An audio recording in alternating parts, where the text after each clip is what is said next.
Depuis la découverte du premier pulsar il y a 50 ans, nous avons appris beaucoup sur les étoiles à neutrons. Et les pulsars ont permis, indirectement, de nombreuses découvertes. Aujourd'hui, nous venons d'en apprendre encore plus, avec pour la première fois une mesure directe du sens de rotation d'un pulsar situé dans un système binaire à 2 pulsars. Ça se passe là-haut, par Eric Simon. Nihan Paul et ses collaborateurs ont observé un objet unique en son genre dans le bestiaire astrophysique, le système qu'on appelle le double pulsar, ou encore PSR J0737 3039 A et B.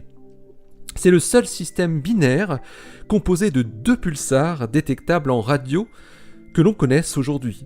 Il est situé à environ 3500 années-lumière et a été détecté en 2003.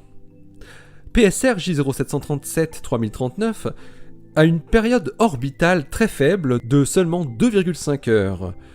Les 2 pulsars se tournent autour l'un de l'autre à raison de près de 10 tours par jour, ce qui en fait un objet très relativiste.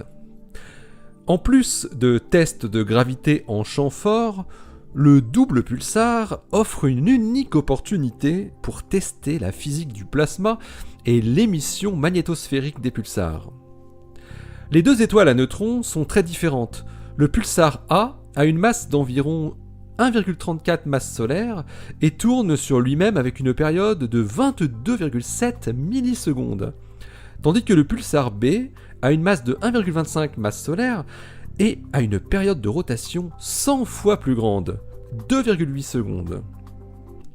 Le pulsar A tourne plus vite que le pulsar B car il est plus vieux et a été recyclé. Il a pu être réaccéléré depuis sa naissance en accrétant de la matière de l'étoile compagne qui a donné naissance plus tard au pulsar B en explosant en supernova. La particularité du double pulsar fait qu'il est également plus facile de déterminer le sens de rotation intrinsèque de l'une des 2 composantes par rapport à la rotation orbitale du couple. Nihan Paul et ses collaborateurs ont utilisé une petite subtilité pour parvenir à mesurer le sens de rotation du pulsar A. Il se trouve que le rayonnement radio associé au dipôle magnétique du pulsar A produit un nouveau signal lorsqu'il atteint la magnétosphère du pulsar B. Et ce nouveau signal, émanant de B, se retrouve modulé en fonction de la rotation à la fois du pulsar A sur lui-même et de la rotation du pulsar A autour du pulsar B. Cette modulation montre une fréquence de 44 Hz, alors que le faisceau du pulsar A a une fréquence de 88 Hz, dû au fait que les 2 pôles magnétiques de l'étoile à neutrons sont sur notre ligne de visée. Dit autrement, nous voyons les 2 faisceaux du phare, ou encore que l'axe magnétique est quasi orthogonal à l'axe de rotation. Pour déterminer le sens de rotation du pulsar A, les chercheurs ont analysé finement l'évolution de la période du signal modulé. Si le signal modulé possède une période temporelle un peu plus grande que dans le cas où le pulsar ne tournerait pas, cela signifie que l'étoile à neutrons a une rotation prograde, dans le même sens que le mouvement de rotation orbitale.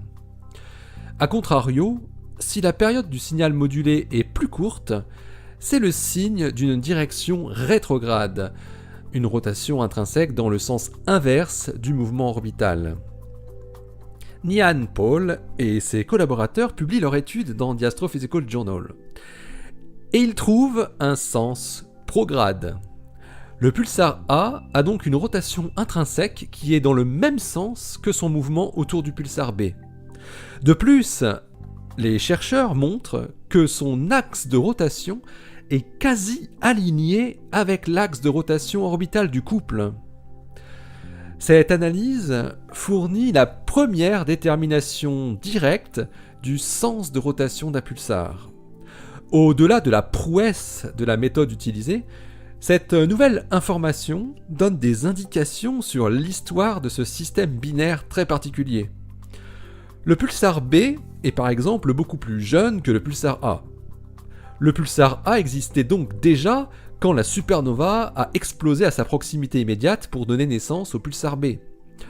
Le fait que l'orientation de A est restée alignée avec l'axe de rotation du couple indique que l'explosion de la supernova ne l'a que très peu affectée.